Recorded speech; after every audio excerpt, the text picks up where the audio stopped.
Yes!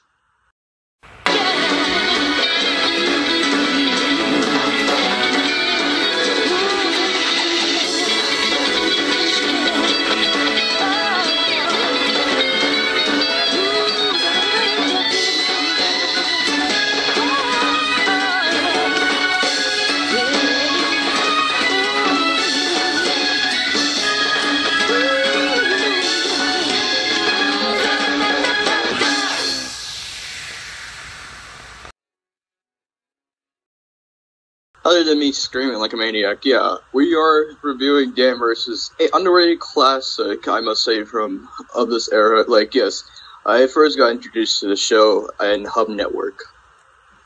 YouTube. It used to be like on YouTube at the time. Not sure if it's back there again, but that's how it was. It currently is. Oh, alright. Yeah. The last time I watched Dan vs. because it's always free on YouTube is, yes, the last time I watched it was 2022, and yes, this binge watching the series again, this brings back some memories from Hub Network because now it's Discovery Channel and everything, but it had to be one of my favorites because of how funny it was and like everything about it. And same here too. Like the second time that I got to just watching it over again, it just helped me much more with comedy and the characters themselves. But we'll just dive into that sooner. But I was just like spitballing. That's alright. So, of course, watching every single episode from here and there, I'm gonna let you go first with some episodes you watched. Well, it wasn't really a whole lot. It was a few, but it was still enjoyable. Like, I first started with Dan vs. the Superhero, which is, like, one of my personal favorites. Because, again, when it focuses on, like, superhero-related plots, it just always just gets to me. So yeah, it just sticks around with Dan trying to get revenge on Terrific Guy after he dropped a safe on his car and didn't even like seem sorry about it. So he just decides to just like get him back, play him at his own game with him and Chris teaming up, trying to like become like heroes in their own way. But then he eventually decides to become a supervillain, and until he discovers that Terrific Guy has one weakness, which is hot sauce, and well, he uses that to eventually succeed in just getting rid of his powers. Awesome. It's pretty cool. And other ones you watch? The Wolfman one. Dan vs. the Wolfman. Yeah, and if you want to explain, go ahead. Well, yeah, Dan starts to see like scratches on his car and Wolfman prints. He starts to figure out that there is like a Wolfman in existence. Chris trying to convince him that there's no such thing. It's only like in his head, and something we've seen in the movie. And it just focuses around like Halloween time, where he kind of like mistakes a kid for being a Wolfman, until he actually discovers that there actually is one, and I'm pretty sure it was like some random guy, if I remember correctly. It was still hilarious.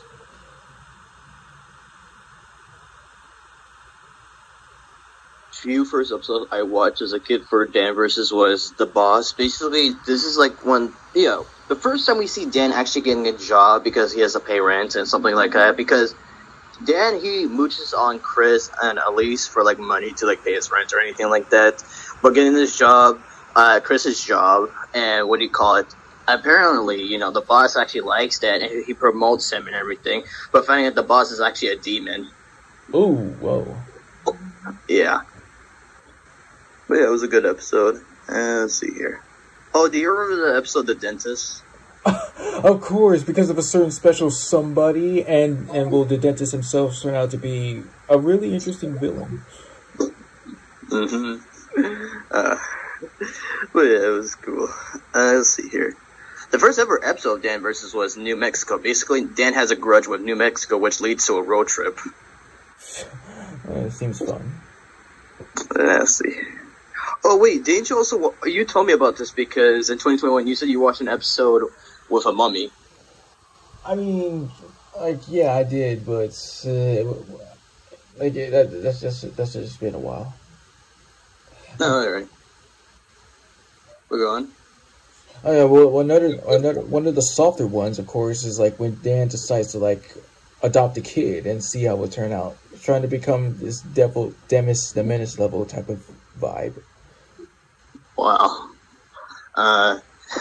There was an actual episode called Dan vs. Dan because in that episode, Dan finds out that somebody took his identity away and takes his apartment and everything, even his information. Oh yes, I remember that one. One of the first ones I actually watched while getting back to Dan versus back in 2022 was the family camping trip, where basically, Elise brings her parents along with this camping trip with Dan and of course Chris. And with Elise's parents, they're not really fond of Chris in a way. I mean, well, that's obvious. Like that's really generic when it comes to just like, hey, I want you to be my fiance. Yeah. And so during this camping trip, they're just trying to convince her to like, hey, we got this guy. And they actually brought this guy to look like Buzz Lightyear because of the chin and everything. His figure actually, and this wasn't a trivia. And goddamn, this is them trying, but, Dan had other plans in mind, but still a good episode. Oh, one interesting one I watched was the Lemonade Stand Gang. Basically, Dan and Chris set out to stop a group of underage, ruffians who began, extorting money from local residents throughout the, the neighborhood. Because I think Dan wanted to do this kind of business, but the kids, backfired with everything they got.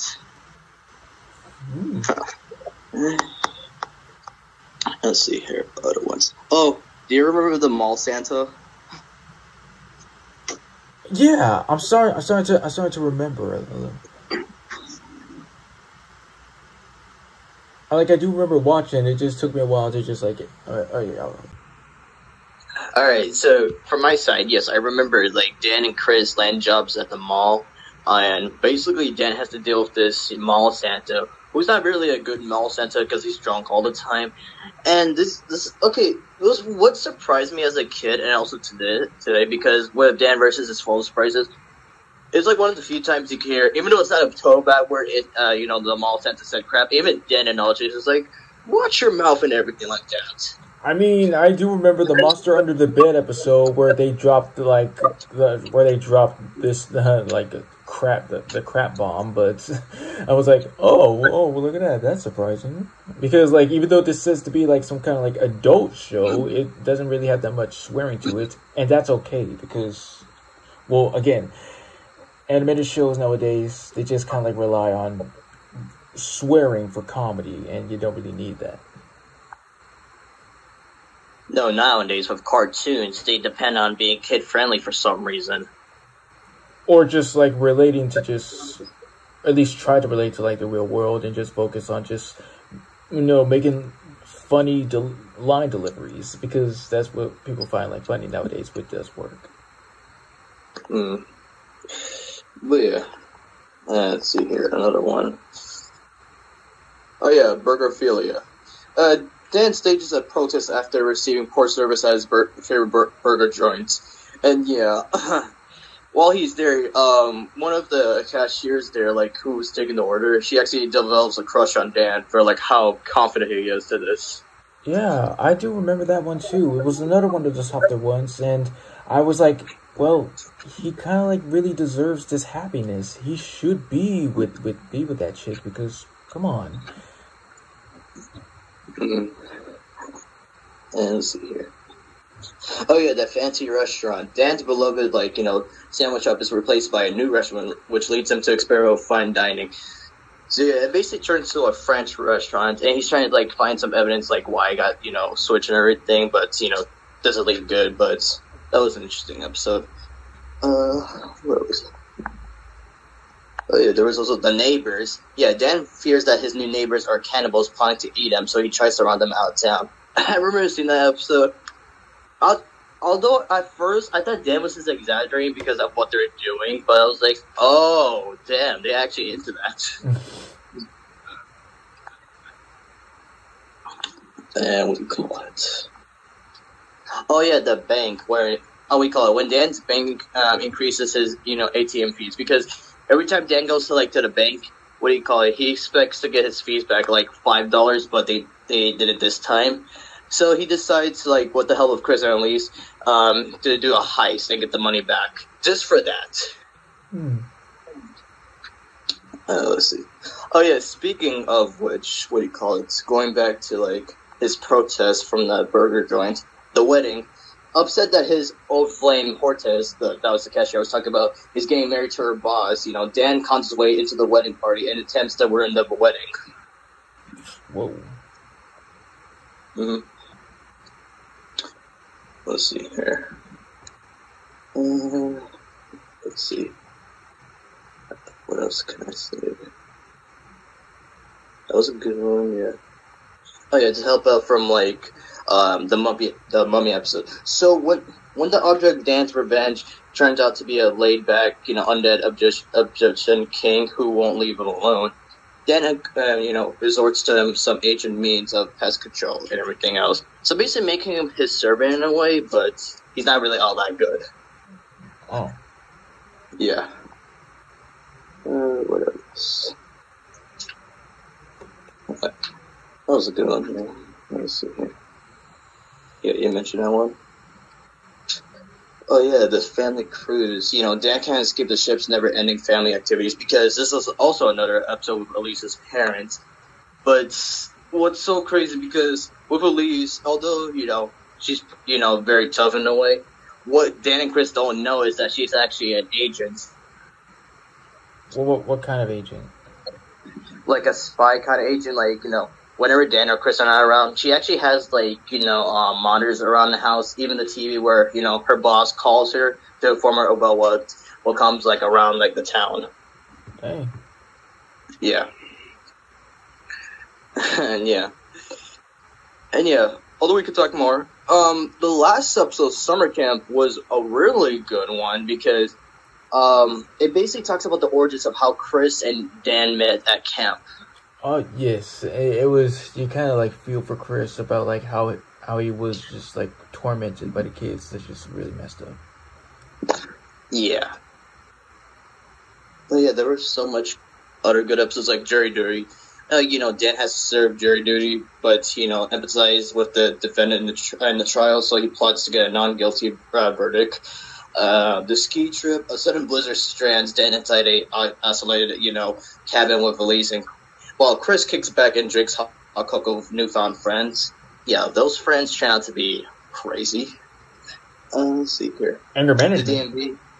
Oh, anger man. Wait, yeah, I remember that. Yeah, it's so funny how the person that's trying to calm Dan's anger, she became angry at the end of the episode.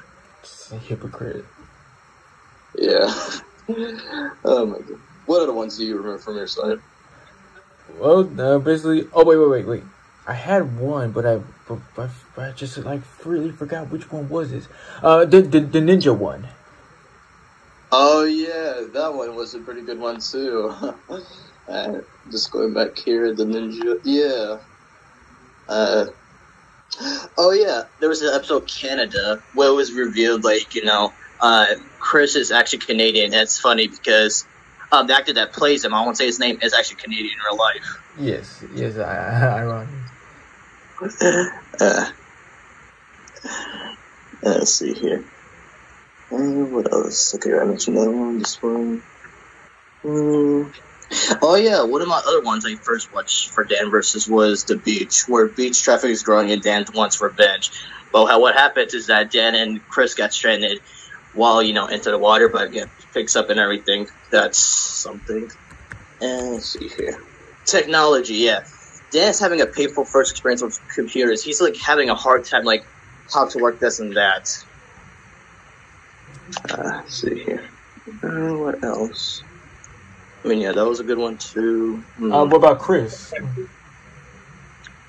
Oh yeah, that one was iffy because you just want to hang out with your friend, but hang out with his wife more often, which he should. But again, to be fair, they met first at summer camp, but Chris does have his priorities just to hang out with his wife, so I could see what Dan's anger was with that. Yeah.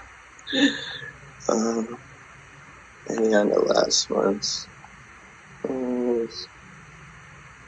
I guess I could talk about. Oh yeah, the family Thanksgiving. Dan is surprised when he's invited to Elise's parents' house for a family Thanksgiving along with Chris, but vows to ruin it when he learns that Elise's parents only invited him to steal his, his deviled egg recipe.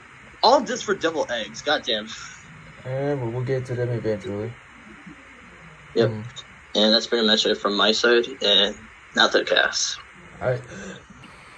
Now, before we talk about, the voice actors, what's so cool is that Dan and Chris are actually named after the creators of the show. Yeah. Right. Yeah, yes, I remember now. But yes, first take it away with Dan. Well, yes, Dan, the main character show, as his shirt implies, he's just very jerkish and just has a need to just like get vengeance on someone or something that just will cause him to just blow his top because a little hothead. And what I do like about is like every episode he just like screams about like who he vows vengeance on, and it's just kind of, and it had me thinking. The title of like Dan versus, and when he screams that, is just kind of like a fill in the blank type of deal, and it's like one of those type of shows that just, let's just see, shows like what, yeah, they like have the same name to it, like every episode of a different topic. Well, yeah, kind of like Ed and Eddie or Johnny Test, Gumball, yeah. Mm-hmm. But yeah, would you like to talk about his actor? Yeah. Curtis Armstrong, awesome guy. First guy, I'm pretty sure that this was my introduction for him, and or Keelan and the Bee probably. But anyways, like for some reason, I just always think that sometimes that he was voiced by Sean Ashton because I just have elements of Raphael, but still, nevertheless, Curtis always just does an outstanding and hilarious job as ever. I 100% agreed, because my first introduction to Curtis was, American Dad, then Robot and Monster, and then it was Dan versus. Okay. Yeah. Overall, this had to be like Curtis's best shows ever, because it's very rare that people talk about shows from, of course, Hub Network, but this one was surely one of his best works. I couldn't agree more. And next up, we got, of course, Chris. So Chris's personality, very nice guy, but gets pushed around by Dan, just basically because Dan mooches off him for money or anything. But yeah, I think Chris is a very, cool guy. But I will mention, because we did mention during the episodes, that Chris has a big appetite for any kind of food. Because of course he would. I mean, like a little bit of a growth spurt, because I went through that myself. But nevertheless, he must be like very lucky that he is like a married man, has a perfect relationship with Elise, even though she kind of like has much more cojones than he ever could be. Happen. And yes, he is voiced by Dave Foley. This was my introduction to Dave Foley overall. It was both Sky High and this was 2011. Yeah, I'm pretty sure it was Sky High. So, and other works he's been on is Monsters University, and let's see, what else was I trying to think of? South Park, Big and Long and Uncut. He voices all the Baldwin brothers. Oh wow, that's pretty cool. But yeah. Overall, Dave Foley and Curtis Armstrong, their chemistry with Chris and Dan was epic. And speaking of chemistry, is that while watching the behind the scenes years ago and learning that these characters are actually based off, Chris and Dan, by their appearances. Yes. I remember that too. Yeah. So, but yeah, the greatest one. Now for Elise, voiced by Paige and Brewster. She did epic as well, just being a confident, independent woman, doesn't take crap from Dan, but still a good wife to, Chris, but learning that she's actually a secret agent. It's pretty cool how she handles that. Yes, I mostly agree. This was my, first introduction to her, and I believe for live action, it was the George Lopez show. She's also known for her works as Bird Girl from Harvey Birdman, Criminal Minds, anything like that. What about you? What was your introduction to her? Yeah, same here. Got you. And now to other cast members. Let's see here. Oh, wait, hold on. Other than Elise, she also voices, I'll say the cat, noises for Mr. Mumbles. Yeah. Yes. Yeah. So that's what I was going to mention. But yeah, there was also a lot of cast members that we're familiar with. Like, yes, there was Gray Delisle, Jeff Bennett, Carl Rocky, Eric Bauza, Mark Hamill. Now, we'll get to Mark right now. So, Fresh, you want to explain? I mean, like, all I just remember, like, he was just this dentist that turned out to be some super villain who gave me some kind of night brace type of vibes. Yeah. Not only does he voice Dr. Pullum, he also voiced that Mall Santa. Oh, that's awesome. Yep. Oh, surprisingly, yes, Seth Green, he was the mummy in the same episode, the same name. Mm-hmm. And I did mention Gray Delisle, Eric Bauza, Jeff Bennett. There was John Maggio, and there's Tom Kenny, who plays a recurring character in the show. His name is Crunchy. Yeah, he has a cool design. Carl Rocky, and then there's the actors that played, Elisa's parents, Meredith Baxter and Michael Gross. Now, what's very, I would say, unique but weird about Elise is that she's a junior.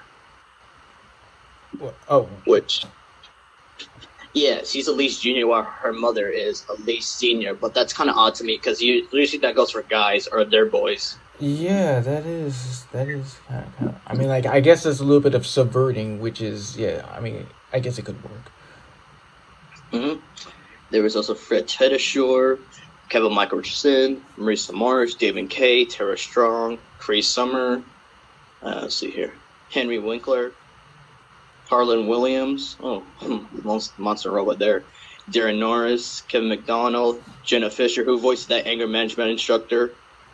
Let's see here, Felicia Day, Kurtwood Smith. Let's see here, Clancy Brown, Ernie Hudson, and let's see, Jenny Haddon Tompkins. I'm gonna be for real. I just really didn't. I just really really expect and or remember this many different, notable different names, because at first when I was watching the show I was like, dang, I'm like, is there anybody else that appears on the show? But now that we all got this through, yeah, again, pretty good cast, and with the main characters, just underrated in my opinion. But yeah, anybody who we didn't mention because we're not familiar with them, they also did great. Overall, this cast was spectacular. Yes, indeed. All right, now final thoughts. Now, my overall opinion towards, Dan versus, because I've been saying it, it's really an underrated classic from 2011, because, yeah, first watching it in Hub, along with other ones like, Transformers Prime, Rescue Bots, Animated, Pound Puppies, My Little Pony, or, anything like that. It truly was one of the best shows I watched from 2011, and I just wish everybody remembers what, good that came from the show. At first, it did kind of give me one of those moments about those many shows, some of those rare shows that I used to watch back then that didn't really do so well for me, but I still watched them anyway because duh. But again, having a rewatch, it turns out to be really entertaining in its own way, and it did work out for me pretty good. Awesome. And you're gonna say something else? Sorry. No. I wasn't. Okay. And that is our second to last review of 2011 with Dan versus.